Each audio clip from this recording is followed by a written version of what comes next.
Hello दोस्तों, कैसे हैं आप लोग। आशा है अपनी पढ़ाई अच्छे से और मेहनत से कर रहे होंगे। हमने कल होम साइंस के कुछ प्रश्न देखे, लेकिन बेटा हम आपको ये बताना चाह रहे हैं कि बहुत सारे बच्चे जो हैं, बहुत सारे बच्चों क्या कर रहे हैं, डर रहे हैं। एलटी ग्रेड में सबसे पहले पहले बहुत पहले जो है मेरिट पे होती थी, लेकिन 18 में जो है 2018 में पहली बार एलटी ग्रेड की परीक्षा हुई थी। एलटी की परीक्षा हुई थी, जिसमें परीक्षा हुई थी और ऑब्जेक्टिव टाइप हुई थी। तो कितने प्रश्न बने थे? 150 क्वेश्चन बने हुए थे। तो उसमें जो है 30 क्वेश्चन जो है जीएस के थे और 120 क्वेश्चन थे जो होम साइंस के थे। लेकिन क्या है कि इस बार फिर से परीक्षा जो है 7 साल बाद जो है चेंज हो गई है और सभी बच्चों के, सभी अभ्यर्थियों के अंदर जो है डर हुआ है कि प्री होगा, मेंस होगा। लेकिन हम आपको कल की क्लास में हमारे साथ 12 बजे लाइव जुड़िए, हम आपकी सारी समस्याओं को दूर कर देंगे। बहुत टफ नहीं है। कैसी इसकी तैयारी करें, इसके लिए कल हमारे साथ 12 बजे लाइव जुड़िए। चलिए आज हम लोग होम साइंस की कुछ क्वेश्चन देख लेते हैं। चलिए देखते हैं।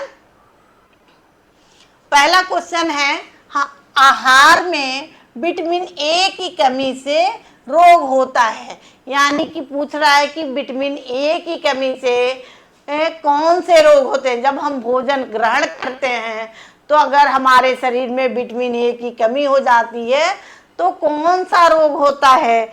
ऑप्शन हमारा ए ऑप्शन है रतौंधी, दूसरा है केल्टोमेलेसिया, सी है जीरोथैल्मिया और डी है इनमें से सभी। तो हम ये जानते हैं विटामिन ए से क्वेश्चन बहुत सारे बनते हैं।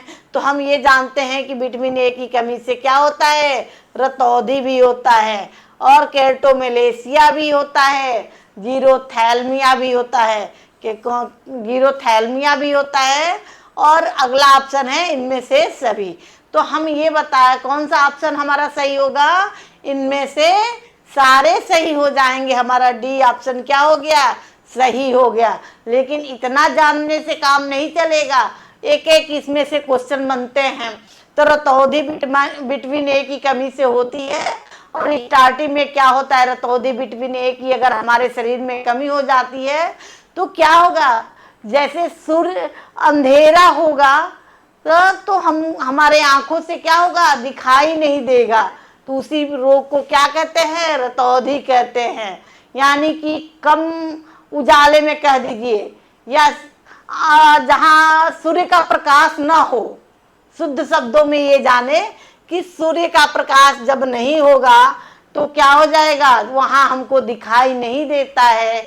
और यह किस कारण होता है? विटामिन ए की कमी से होता है। इस रोग को हम क्या कहते हैं? रतौंधी कहते हैं। और कीरेटोमेलेसिया क्या होता है कि जब हम विटामिन ए की कमी हो जाती है और बहुत सारे इसके क्रम होते हैं और ये लास्ट की स्टेज होती है जब मांसपेशियां क्या हो जाती हैं? गलने लगती हैं। इस स्थिति को क्या कहते हैं? केल्टोमेलेसिया कहते हैं।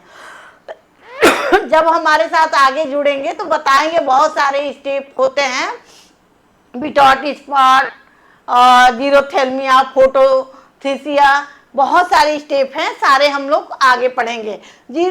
तो केल्टोमेलेसिया, रतौंधी हम जान गए कि विटामिन ए की कमी हो जाएगी और जहां अंधेरा होगा या सूर्य का प्रकाश नहीं होगा वहां हमको दिखाई नहीं देता है। इस रोग को हम क्या कहेंगे? रतौंधी कहेंगे।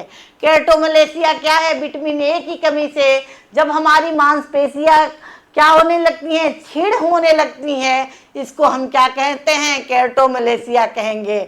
लेकिन हमारी समस्या फिर ये आ गई कि जीरोथैल्मिया किसे कहते हैं? जीरोथैल्मिया यानी कि नेत्र हमारा शुष्क होने लगता है, उसी को हम क्या कहते हैं? जीरोथैल्मिया कहते हैं। तो हमारा आंसर क्या हो गया? इनमें से सभी हो गया। ये विटामिन ए के ही सारे लक्षण हैं और सारे इनके अलग अलग लक्षणों के अलग अलग नाम हैं। समझ में आ गई होगी मेरी बात। अगला क्वेश्चन देखते हैं। थायराइड ग्रंथि से, ये था है, देखिए टाइप गलती हो गई है। थायरॉक्सिन अधिक स्रावित होने पर क्या होता है? बीएमआर बढ़ जाता है, बीएमआर कम हो जाता है। इनमें से दोनों, उपयुक्त में से कोई नहीं। आप जानते हैं, देखिए थायराइड ग्रंथि से थायरॉक्सिन हार्मोन निकलता है और थायरॉक्सिन हार्मोन निकलता है तो उसके निकलने से क्या प्रभाव पड़ता है बीएमआर पर? तो यहाँ एक और क्वेश्चन देखते हैं, आया हुआ आपका क्वेश्चन कि बीएमआर क्या होता है। तो हम ये बताएंगे कि बीएमआर को ही क्या कहते हैं? Basal metabolic rate. Basal metabolic rate, basal metabolic rate कहते हैं। ठीक है ना? थोड़ा सा हम इसको पतला कर लें। ठीक है, आगे देखते हैं। तो हमने ये देखा कि बीएमआर का फुल फॉर्म आपसे पूछ ले तो आप क्या बताएंगे? बेसल मेटाबॉलिक रेट बताएंगे। तो थायराइड ग्रंथि, अगर हमारे शरीर में थायराइड ग्रंथि से थायरॉक्सिन हार्मोन स्रावित होता है तो बीएमआर क्या हो जाएगा? बढ़ जाएगा। लेकिन यही आपसे अगला क्वेश्चन पूछ दे कि थायराइड ग्रंथि का अगर क्रम हमारे शरीर में कम स्रावित होता है तो बीएमआर पर क्या प्रभाव पड़ेगा? तो हम तुरंत बता देंगे कि बीएमआर क्या हो जाएगा? कम हो जाएगा। जब थायरॉक्सिन हार्मोन का स्रावित कम हो जाएगा तो बीएमआर क्या हो जाएगा? कम हो जाएगा। अगर अधिक होता है तो अधिक हमारा बीएमआर बढ़ जाएगा, अधिक हो जाएगा। अगला क्वेश्चन देखते हैं हम। निकोटिनिक एसिड की कमी से होने वाला कौन सा रोग है? देखिए कितना बढ़िया क्वेश्चन है। निकोटिनिक एसिड की कमी से कौन सा रोग होता है? तो पहला ऑप्शन है स्कर्वी, बेरी, पेलेग्रा और इनमें से कोई नहीं। तो हम ये जानते हैं कि निकोटिनिक अम्ल की कमी से होने वाला रोग क्वेश्चन हमारे पूछा है। लेकिन इसका आप पहला ऑप्शन क्या है? स्कर्वी रोग तो सब जानते हैं कि कौन से विटामिन की कमी से होता है। तो ये हम बता देंगे कि विटामिन सी की कमी से कौन सा रोग होगा? स्कर्वी रोग होगा। बेरी रोग किस विटामिन की कमी से होगा? तो विटामिन B1 की कमी से क्या हो जाएगा? बेरी रोग हो जाएगा। अगला है इनमें से कोई नहीं। लेकिन इसमें तो 3 ऑप्शन है, हमारा कोई ना कोई तो है ही, तो ये भी नहीं होगा। और हमारा आंसर कौन सा सही होगा? पेलेग्रा सही होगा। नियासिन की, निकोटिनिक अम्ल की कमी से कौन सा रोग होगा? पेलेग्रा रोग होगा। समझ में बात आई होगी। अगला, गेहूं में पाया जाता है, भाई कौन सा अमीनो अम्ल है जो गेहूं में पाया जाता है? तो हम ये बताएंगे कि हिस्टोन पाया नहीं जाता है, एल्ब्यूमिन पाया नहीं जाता है और हमारा आंसर क्या हो जाता है? ग्लूटीन होता है। गेहूं में कौन सा अमीनो अम्ल पाया जाता है? ग्लूटीन पाया जाता है। और आप कमेंट में बताइएगा कि एल्ब्यूमिन कौन से तत्वों में हमारा अमीनो अम्ल पाया जाता है?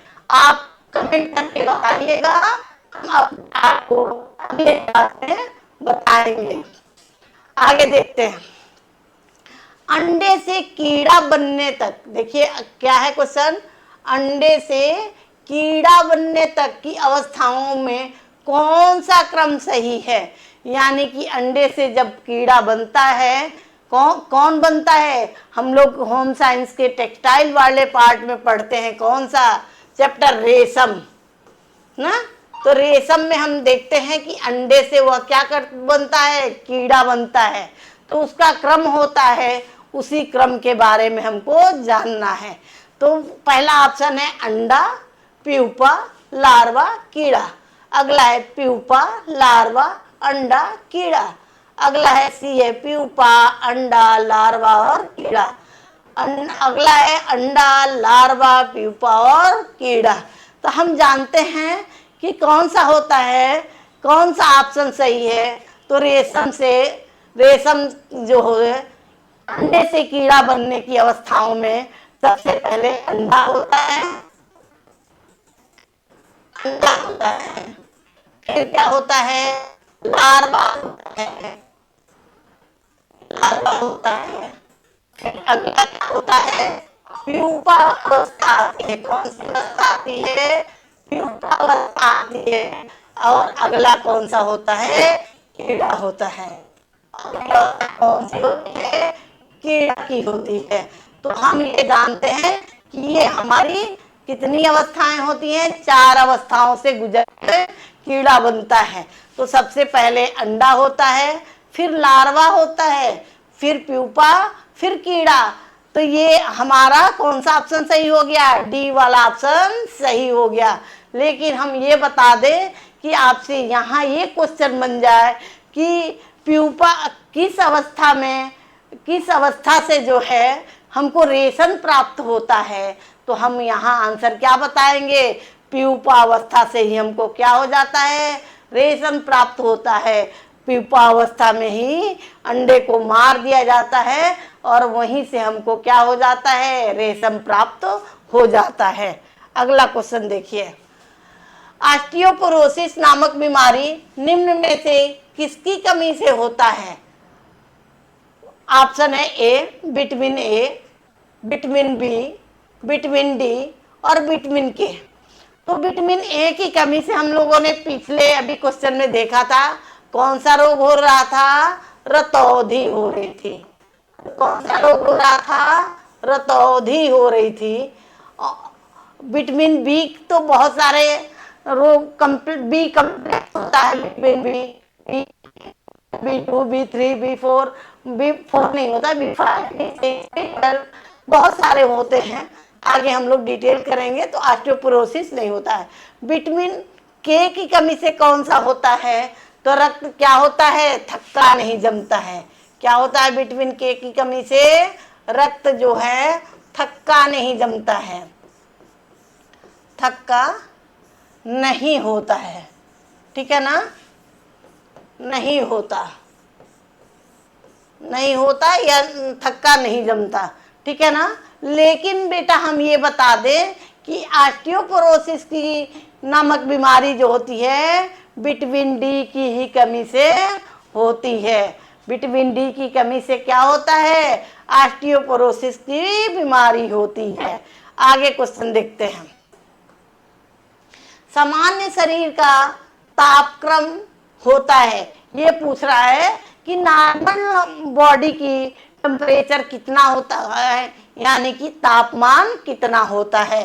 पहला है 98.4 डिग्री सेंटीग्रेड, बी ऑप्शन है 98.3 डिग्री सेंटीग्रेड, अगला है 100 डिग्री सेंटीग्रेड और अगला ऑप्शन है इनमें से कोई नहीं।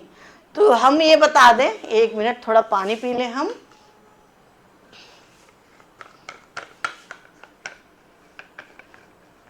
अभी बताते हैं, थोड़ा सा पानी पी लें हम।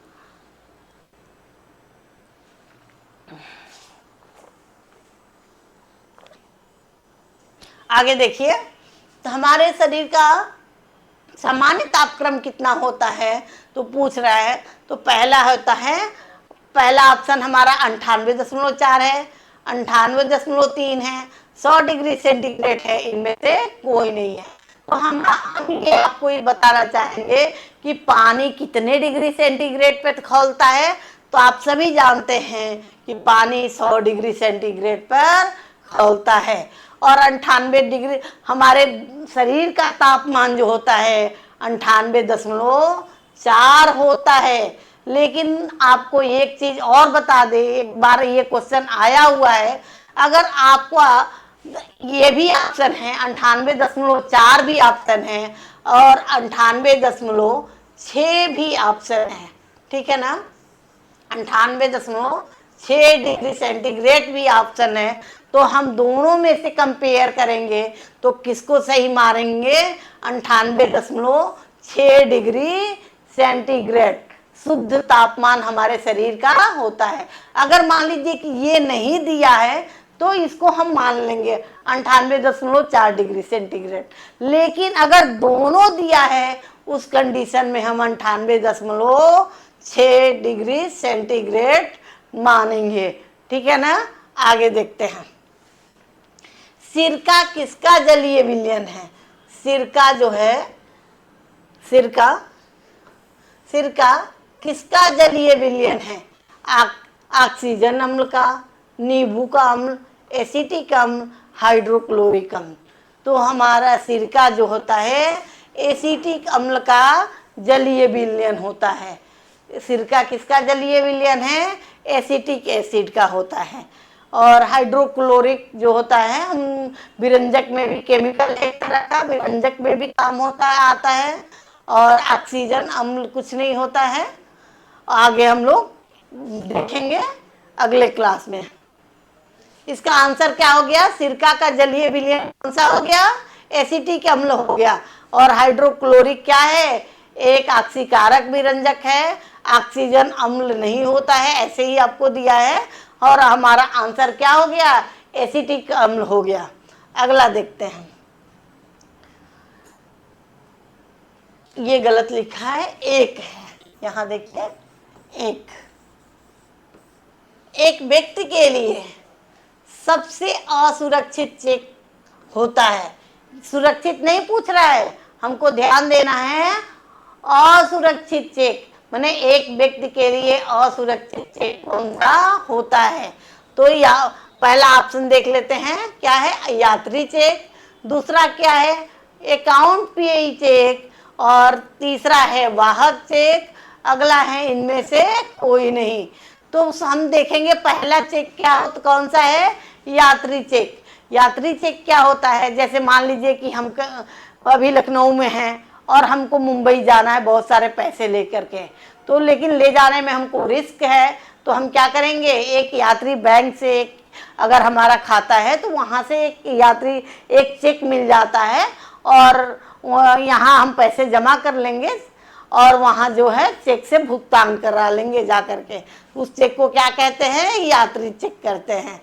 और अगला है अकाउंट पेयी चेक। तो ऐसा चेक होता है जो आप चाहे कि कैश भुना ले बैंक में जाके, तो आपको वो उस चेक का कैश नहीं मिलता है, वो अकाउंट वो जो है चेक जमा होता है और उस चेक का पैसा जो है सीधे अकाउंट में ट्रांसफर हो जाता है। तो इस चेक को क्या कहते हैं? अकाउंट पेयी चेक कहते हैं। और अगला है वाहक चेक। वाहक चेक को ही हम क्या कहते हैं? बियरर चेक कहते हैं कि बियरर चेक कहते हैं। वाहक चेक को हम क्या कहते हैं? बियरर चेक कहते हैं। और अगला है इनमें से कोई नहीं। तो सबसे असुरक्षित कौन सा होता है?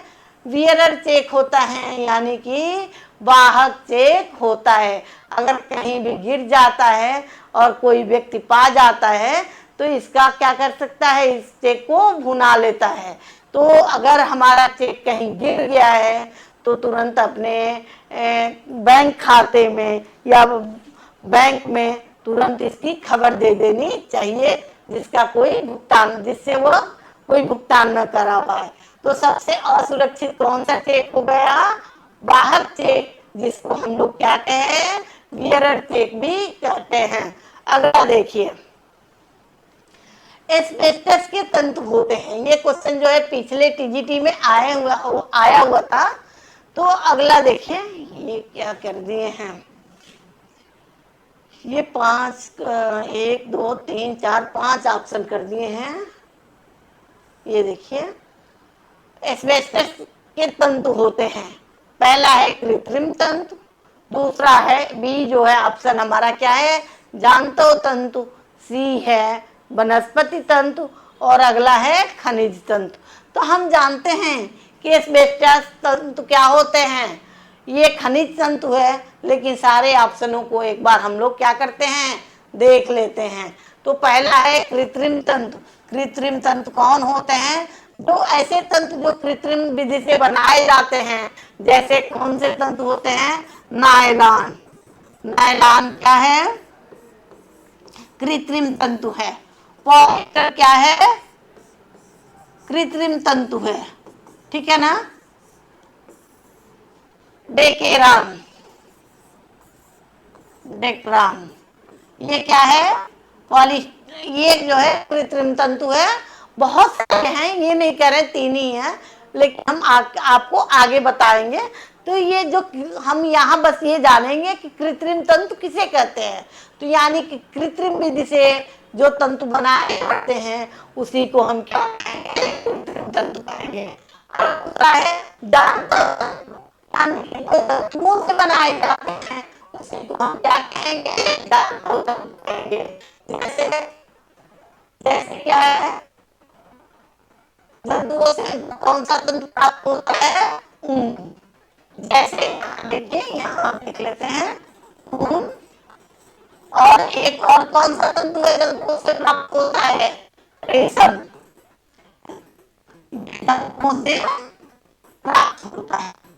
अगला है वनस्पति तंतु।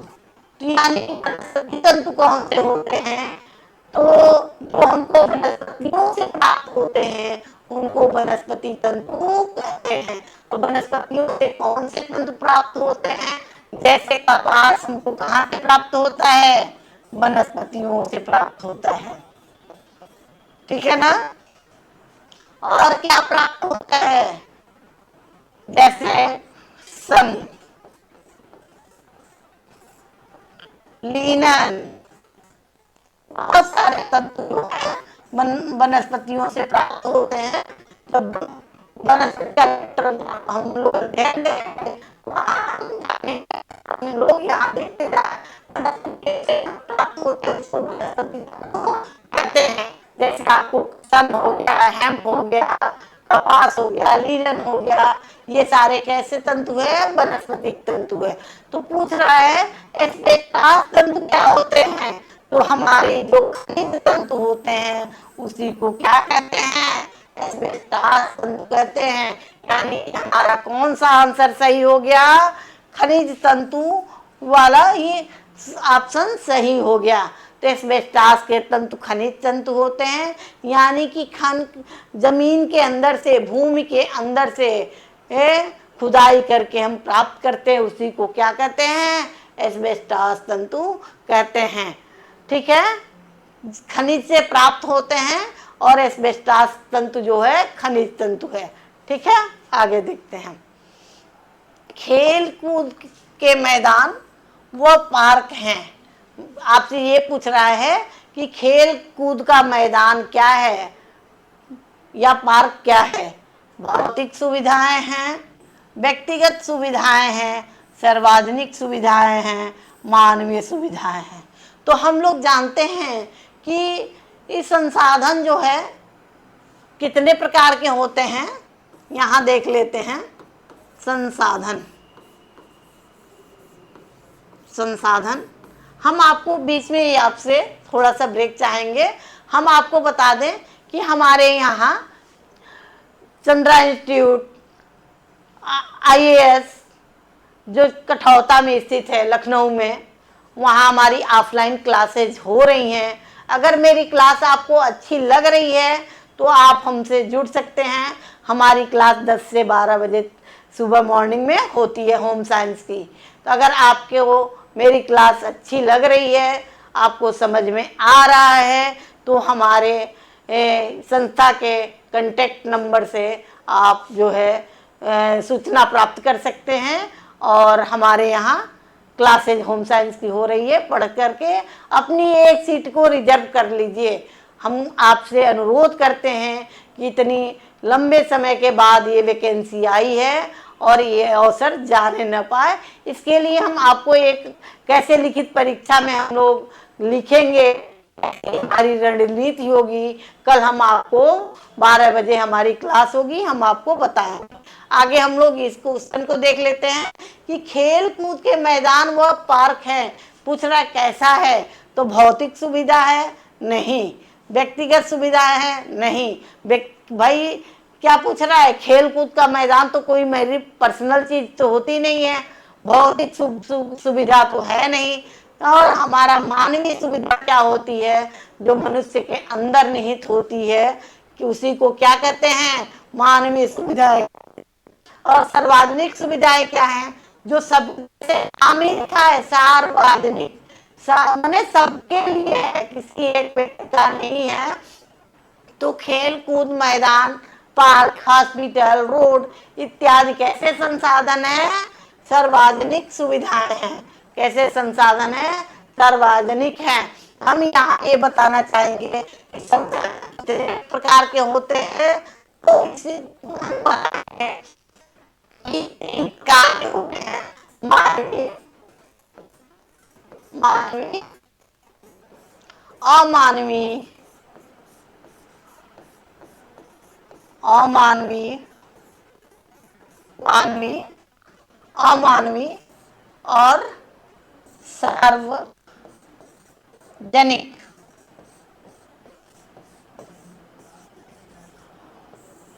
हम लोग देखते हैं, हम लोग का होम मैनेजमेंट में पूरा एक चैप्टर ही है संसाधन। तो हम जानते हैं, जैसे ग्रास और कैंडल और निकिलो और डार्सी ने बताया कि संसाधन कितने प्रकार के होते हैं, 2 प्रकार के होते हैं, मानवीय साधन और अमानवीय साधन। लेकिन एक और साधन होता है जिसको हम क्या कहते हैं, सार्वजनिक साधन भी कहते हैं। तो हम यहाँ ये जानेंगे कि मानवीय साधन क्या होता है, यानी कि जो मनुष्य के अंदर निहित है उसी को हम क्या कहते हैं, मानवीय साधन कहते हैं।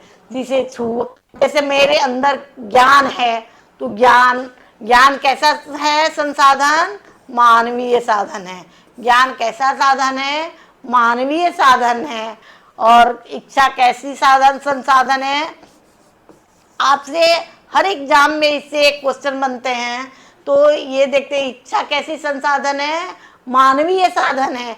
अब ये कह पूछिए कि ज्ञान और इच्छा आखिर कैसे हम जाने कि मानवीय है।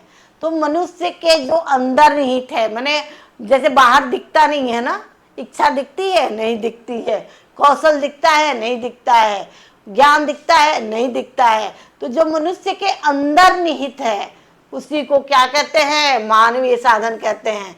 और जो मनुष्य के अंदर निहित नहीं है, यानी कि बाहर होता है, उसी को अमानवीय साधन कहते हैं। जैसे को भौतिक जितनी भी अमानवीय को ही हम क्या कहते हैं, अमानवीय, या इसी को हम क्या कहेंगे, भौतिक साधन भी कहेंगे।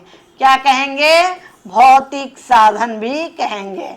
ठीक है ना, क्या कहे इसको, भौतिक साधन भी कहे। अमानवीय को क्या कहे, भौतिक साधन कहे। तो कैसे जानेंगे, आपसे छांटने के लिए आ जाता है कि आप बताइए अमानवीय साधन कौन कौन से हैं। तो जितनी भी चीजें आपको दिखाई दे रही है, टेबल है, चेयर है, कुर्सी है, टीवी है, जो भी चीजें आपको दिखाई दे रही है ये बाहर, ये सारे क्या है, अमानवीय हैं। और जैसे इच्छा है, कौशल है, ज्ञान है, अभिरुचि है, महत्वाकांक्षा है, ये दिखाई नहीं देती, मनुष्य के अंदर निहित है, इसको हम मानवीय साधन कहते हैं। और सार्वजनिक जो सब उपयोग करे, जैसे डाकघर किसी का है, नहीं है, रोड किसी की है, नहीं है, मंदिर किसी का है, नहीं है, ये सब लोग उपयोग करते हैं। ये पार्क क्या है, सार्वजनिक है, यानी कि ये सारी सुविधाएं जो होती है जो सबके लिए है, उसी को हम क्या कहते हैं, सार्वजनिक सुविधा कहते हैं। हमें आशा नहीं, पूर्ण विश्वास है कि मेरी ये बातें आपको समझ में आई होंगी। अगला क्लास में हम देखें, अगला क्वेश्चन देखें। योजना बनाना एक प्रक्रिया है। योजना बनाना क्या है, प्रक्रिया है। तो ये पूछ रहा है कि योजना बनाना एक कैसी प्रक्रिया है। तो पहला ऑप्शन दिया है शारीरिक, दूसरा है मानसिक, इनमें से दोनों और इनमें से कोई नहीं। तो देखिए, जो भी काम हम करते हैं, तो जिसमें शारीरिक माने ऊर्जा खपत हो, माने शरीर से हमारे कार्य हो, उसी को हम क्या कहेंगे, शारीरिक कार्य कहते हैं। जैसे कोई सामान उठाना, एक जगह से दूसरे स्थान पर रखना, इसको हम क्या कहेंगे, शारीरिक कार्य कहेंगे। लेकिन जो अपने बुद्धि, विवेक और ज्ञान से हो, जो ज्ञान से हो,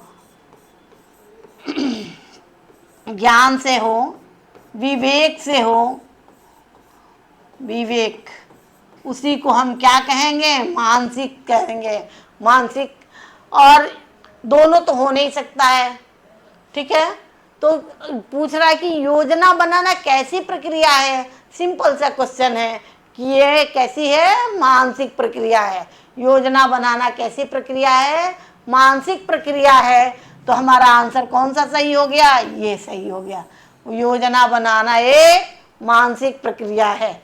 आगे देखते हैं, निषेचन की क्रिया कहाँ होती है? ये क्वेश्चन भी आया हुआ है, इंपॉर्टेंट क्वेश्चन है। गर्भाशय में, अंडवाहिनी में, अंड ग्रंथि में, योनि मार्ग में। तो हम बता दें आपको कि निषेचन की प्रक्रिया जो होती है अंडवाहिनी में होती है। कहाँ होती है? अंडवाहिनी में होती है। और इसी को हम लोग क्या कहते हैं? फॉलोपियन ट्यूब भी कहते हैं।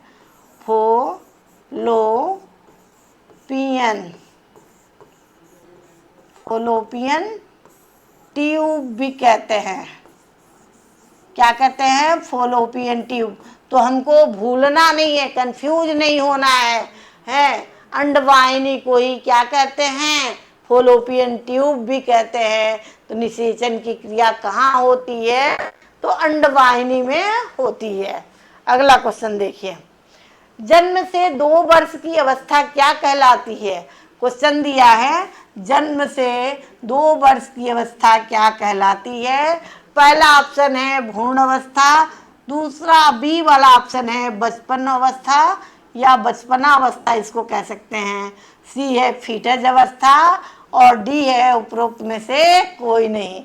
तो जन्म से 2 वर्ष की अवस्था क्या कहलाती है? हमारा क्वेश्चन क्या है? जन्म से 2 वर्ष की अवस्था क्या कहलाती है? तो भ्रूणावस्था कब होती है? जन्म के पहले की अवस्था है। और कब से कब तक की है आप कमेंट में बताइएगा। और ये क्वेश्चन हमारा पूछ रहा है कि जन्म से 2 वर्ष की अवस्था क्या कहलाती है और फीटज अवस्था क्या होती है? जन्म के पूर्व की अवस्थाओं को 3 भागों में बांटा जाता है, भ्रूणावस्था और कौन सी अवस्था? भ्रूणावस्था और फीटज की अवस्था और एक और बीजावस्था पहले होता है। देखिए हम भी भूल रहे थे, बीजावस्था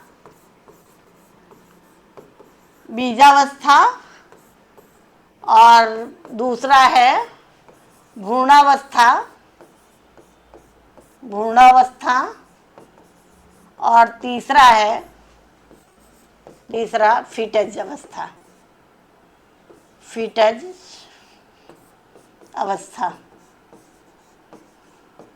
ठीक है ना। जन्म के पूर्व की कितनी अवस्थाएं होती हैं? 3 अवस्थाएं होती हैं, बीजावस्था, भ्रूणावस्था और फीटज अवस्था। तो क्वेश्चन ही देख लीजिए, इसमें मैंने भ्रम में आने का, कंफ्यूज होने का कोई मतलब ही नहीं है। ये क्वेश्चन हमारा सीधे पूछ रहा है कि जन्म से 2 वर्ष की अवस्था क्या कहलाती है। तो भ्रूणावस्था है पहला, यानी कि जन्म के पहले की अवस्था हो गई, और दूसरा है बचपना अवस्था, तीसरा है फीटज अवस्था, ये भी जन्म के पहले की है। उपयुक्त में से कोई नहीं है। तो हमारा आंसर क्या हो गया? बचपना अवस्था हो गया। यह जो है जन्म से 2 वर्ष तक की मानी गई है। क्वेश्चन आया हुआ है, लेकिन हम बता दें कि ये जन्म से कहीं कहीं दिया है, लेकिन 1 वर्ष से भी 2 वर्ष की अवस्था है, कहीं कहीं आपको देखने को मिलेगा। ठीक है। तो इस अवस्था को क्या कहते हैं? बचपनावस्था। और बचपनावस्था के बाद जो है कौन सी अवस्था शुरू हो जाती है? बाल्यावस्था शुरू हो जाती है। कौन सी अवस्था शुरू हो जाती है? बाल्यावस्था शुरू हो जाती है। ठीक है ना। आगे देखते हैं अगला, ट्यूशन पढ़ाना, पापड़ बनाना, अचार बनाना किस प्रकार की आय से संबंधित है? ठीक है ना। ये क्वेश्चन भी बना हुआ है आपके एग्जाम में। ट्यूशन पढ़ाना, पापड़ बनाना, अचार बनाना किस प्रकार की आय से संबंधित है? तो वास्तविक आय, मानसिक आय। तो हमारा ऑप्शन है पहला वास्तविक आय, बी मानसिक आय, सी संपूर्ति आय और डी है उपरोक्त में से कोई नहीं। तो हम देखिए नीचे से देखते हैं, उपरोक्त में से कोई नहीं, ये नहीं होगा। वास्तविक आय हमने कल वाली क्लास में, पिछले क्लास में बताया था कि जहां मौद्रिक आय, चाहे वह मुद्रा के रूप में प्राप्त हो या वस्तु के रूप में प्राप्त हो, उन सभी को हम क्या कहते हैं? वास्तविक आय कहते हैं। और मानसिक आय किसे कहते हैं? जैसे कोई सामान हम खरीदे और उससे हम संतुष्ट हुए कि हाँ ये सामान जितना हम पैसा लगाए हैं उसी के मुताबिक है, तो उसको हम क्या कहेंगे? मानसिक आय कहेंगे। लेकिन जैसे हम जैसे पढ़ा रहे हैं, घर में कोई साइड में और कोई कार्य कर लिए, जैसे पापड़ बनाना कर लिए, चाहे कुछ बच्चों को घर पे हम ट्यूशन ही पढ़ा लिए, तो इस तरह की आय को क्या कहते हैं? संपूर्ति आय कहते हैं। मेरी बात समझ में आई होगी। वास्तविक आय किसके कहते हैं? जहाँ जैसे या वस्तु के फॉर्म में मिले, जैसे मान लीजिए कि हम बैंक में नौकरी कर रहे हैं तो हमको रहने के लिए आवास मिल गया और हमको सैलरी भी मिल रही है। चाहे मान लीजिए कि कोई हम सब्जी उत्पादन कर ले या कोई हमको मुद्रा न दे करके सामान ही कोई वस्तु दे दिया, तो उन सभी को मिला करके हम उस आय को क्या कहेंगे? वास्तविक आय कहेंगे। और जो हमारी तृप्ति हो रही है, संतुष्ट हो रहे हैं या नहीं संतुष्ट हो रहे हैं, उसको क्या कहते हैं? मानसिक आय कहते हैं। और जो साइड में अपना कुछ बिजनेस कर ले रहे हैं उसी को हम क्या कहेंगे? संपूर्ति आय कहते हैं। तो ये ट्यूशन पढ़ाना, पापड़ बनाना, अचार बनाना, ये सब कैसी आय है? संपूर्ति आय है। तो हमारा आंसर कौन सा हो गया? सी से ही हो गया। अगला देखते हैं, प्रांग है, ये गलत लिखा है, टाइपिंग गलत हो गई है। यहाँ देखिए प्रांग, प्रांग के अनुसार प्राथमिक रंग होते हैं। क्वेश्चन क्या है? प्रांग के अनुसार प्राथमिक रंग होते हैं। पहला ऑप्शन है लाल, हरा, नीला। दूसरा ऑप्शन है लाल, पीला, नीला। ठीक है ना? तीसरा क्वेश्चन है हरा, पीला और नीला। और डी ऑप्शन है नीला, पीला और बैंगनी। तो इसमें से प्रांग ने प्राथमिक रंगों की चर्चा की है, तो प्राथमिक रंग हम बता दें कितने होते हैं? 3 होते हैं। प्रांग ने कितने प्राथमिक रंग बताए हैं? 3 बताए हैं। कोई भी एग्जाम हो, रंग से एक चैप्टर आपका बनता ही बनता है, ये फिक्स है। तो प्रांग के अनुसार ही ज़्यादातर पूछता है। तो प्रांग ने प्राथमिक रंगों की चर्चा की है। तो प्राथमिक रंग कितने होते हैं? 3 होते हैं। और ये प्राथमिक रंग कौन कौन से होते हैं? तो लाल, लाल, पीला और नीला, नीला।